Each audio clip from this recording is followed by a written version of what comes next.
চুরি হওয়া গরুর পায়ের দাগ দেখে 5 কিলোমিটার গেলেন বিধবা। সেন্ট্রাল রোডে তরুণকে কোপানোর ভিডিও ভাইরাল, ভুক্তভোগী বিএনপির কর্মী। জানাবো নির্বাচনের দাবিতে সরকারকে চাপ দিতে চায় বিএনপি, তবে সহিংস নয়। ভারতের সঙ্গে যুদ্ধে কপাল খুলল পাক সেনাপ্রধানের। এবং সর্বশেষ জানাবো কুষ্টিয়ায় ডাম্প ট্রাকের ধাক্কায় মোটরসাইকেল আরোহী 2 বন্ধু নিহত। এতক্ষণ শুনছিলেন সংবাদ শিরোনাম, এবারে বিস্তারিত। তবে তার আগে অনুরোধ থাকবে আমাদের চ্যানেলটি সাবস্ক্রাইব করে বেল আইকনটি ক্লিক করুন। চুরি হওয়া গরুর পায়ের দাগ দেখে 5 কিলোমিটার গেলেন বিধবা। রাতে গরু চুরি হয়, ভোরে কাদার মধ্যে দিয়ে নিয়ে যাওয়ায় গরুর পায়ের দাগ দেখে চোর ধরলেন এক বিধবা নারী। মঙ্গলবার সকালে যশোর সদর উপজেলার চুরমনকাটি ইউনিয়নের বাগডাঙ্গা গ্রামে এই ঘটনা ঘটে। মঙ্গলবার সকালে যশোর সদর উপজেলার চুরামনকাটি ইউনিয়নের বাগডাঙ্গা গ্রামে এই ঘটনা ঘটে। পরে এলাকাবাসী চোরকে পুলিশে সোপর্দ করে। জানা যায়, চুরামনকাটির ইসলামপুর শেখপাড়ায় মৃত আবু তাহেরের স্ত্রী মমতাজ বেগম দীর্ঘদিন ধরে একটি গাভী পালন করেন। মমতাজ জানান, প্রতিদিনের ন্যায় তিনি সন্ধ্যায় তার গাভীটি গোয়ালে রেখে ঘুমাতে যান। পরে রাত 2টার দিকে তিনি উঠে গাভীর খাবার দিয়ে আবারও ঘুমাতে যান। এর কিছু সময় পরে গোয়ালে থাকা বাছুরের দাপাদাপির শব্দ শুনে গোয়ালে গিয়ে দেখতে পান তার গাভীটি গোয়াল ঘরে নেই। এ সময় তার আর্তচিৎকারে আশেপাশের লোকজন ছুটে আসে। সন্ধ্যায় প্রবল বৃষ্টি হওয়ার কারণে গরু যেই পথ দিয়ে চোরেরা নিয়ে গেছে তার পায়ের দাগ অনেকটাই দেখা যাচ্ছিল।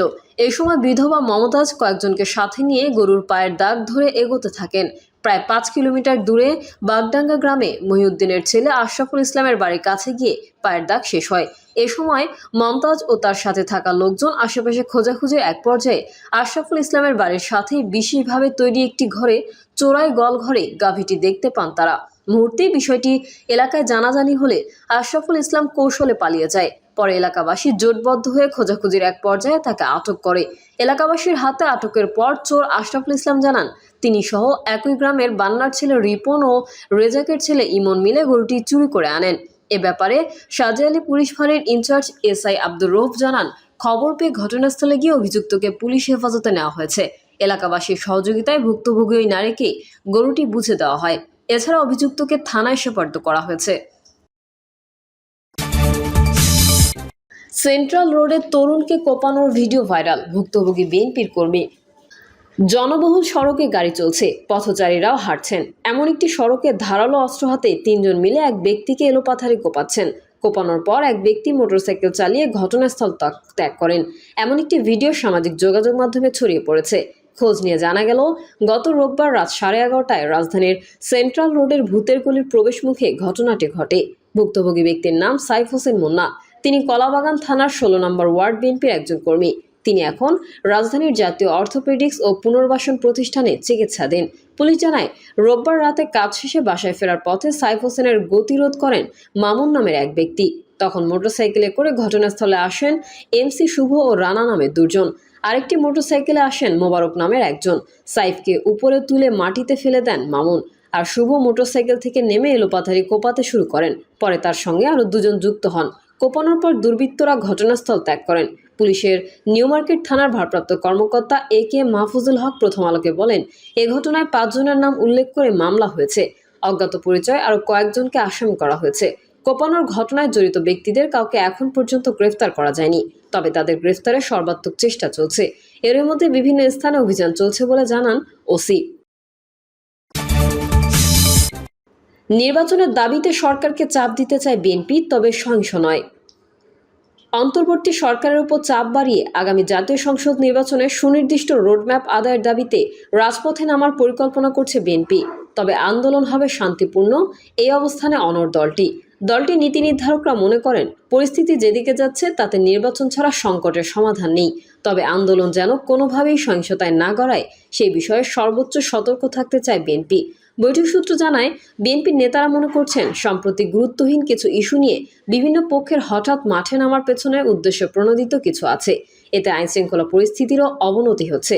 নেতারা বলেন, জুলাইয়ের আন্দোলনের ফসল এই অন্তর্বর্তীকালীন সরকার। এটি ব্যর্থ হলে কিংবা নির্ধারিত সময়ের মধ্যে নির্বাচন না হলে গণতন্ত্র হুমকির মুখে পড়বে। তাই এখনই নির্বাচনের সুনির্দিষ্ট দিন তারিখ ঘোষণার দাবি তোলার পক্ষে মত দিয়েছেন তারা। তবে এখনই রাজপথে নামার পরিবেশ তৈরি হয়নি বলেও মত দিয়েছেন কিছু সিনিয়র নেতা। ভারতের সঙ্গে যুদ্ধে কপাল খুলল পাক সেনাপ্রধানের। ভারতের সঙ্গে সাম্প্রতিককালের সবচেয়ে বড় সংঘাতের পরেই কপাল খুলল পাক সেনাপ্রধানের। জেনারেল আসিম মুনির পেয়েছেন দেশের ইতিহাসে সর্বোচ্চ সামরিক পদোন্নতি। তিনি এখন ফিল্ড মার্শাল, যা পাক সেনাবাহিনীর সর্বোচ্চ র্যাঙ্ক। চলতি মে মাসের শুরুতে ভারত ও পাকিস্তানের মধ্যে মিসাইল, ড্রোন হামলা, গোলাগুলি ও গোলাবর্ষণের মতো তীব্র উত্তেজনার পরিস্থিতি তৈরি হয়। সংঘাতে পাকিস্তান নিজেকে বিজয়ী বলে দাবি করে। এরপর কয়েকদিনের মধ্যেই সেনাপ্রধান আসিম মুনিরকে ফিল্ড মার্শাল পদে উন্নতি করা হলো। পাকিস্তানের রাষ্ট্রায়ত্ত সংবাদ মাধ্যম পিটিভি জানিয়েছে, প্রধানমন্ত্রী শেহবাজ শরীফের নেতৃত্বাধীন মন্ত্রিসভা এই পদোন্নতির সিদ্ধান্ত গ্রহণ করে।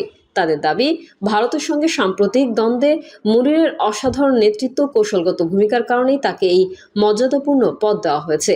যুদ্ধবিরতির পর পরিস্থিতি কিছুটা শান্ত হলেও ভারত পাকিস্তান সীমান্ত উত্তেজনা এখনও পুরোপুরি কমেনি।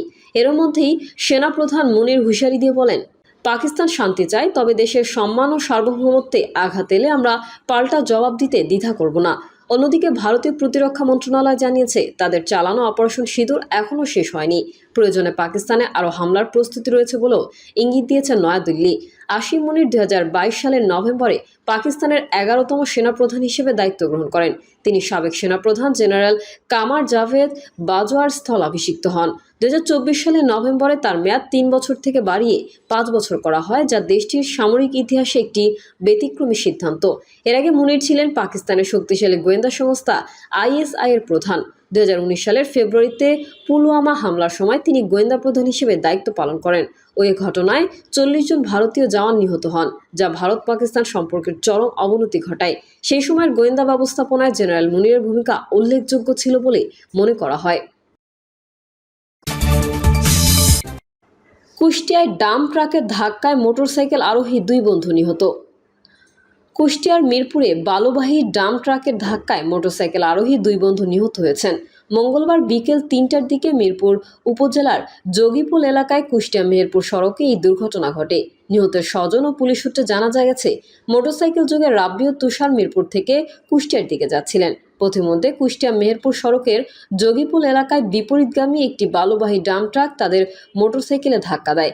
এতে তারা 2 বন্ধু গুরুতর আহত হন। এ সময় অপর আরেকটি মোটরসাইকেলকেও ধাক্কা দেয় ট্রাকটি। এতে গুরুতর আহত হন মোটরসাইকেল আরোহী প্রশান্ত। স্থানীয়রা তাদের উদ্ধার করে কুষ্টিয়া জেনারেল হাসপাতালে নিয়ে এলে জরুরি বিভাগের চিকিৎসকরা তুষারকে মৃত ঘোষণা করেন। পরে চিকিৎসাধীন অবস্থায় তুষারের বন্ধু রাব্বিরও মৃত্যু হয়। অপর মোটরসাইকেল আরোহী প্রশান্ত গুরুতর আহত অবস্থায় কুষ্টিয়া জেনারেল হাসপাতালের 10 নম্বর ওয়ার্ডের চিকিৎসাধীন রয়েছেন।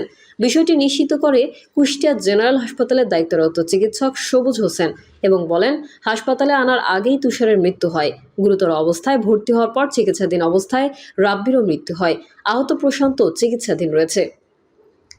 প্রিয় দর্শক, এই ছিল এখনকার সর্বশেষ সংবাদ। আপডেট ও সংবাদ পেতে চ্যানেলটি সাবস্ক্রাইব করে বেল আইকনটি ক্লিক করুন। কমেন্টে আপনার মতামত জানিয়ে আমাদের সাথেই থাকুন। ধন্যবাদ সবাইকে। আল্লাহ হাফেজ।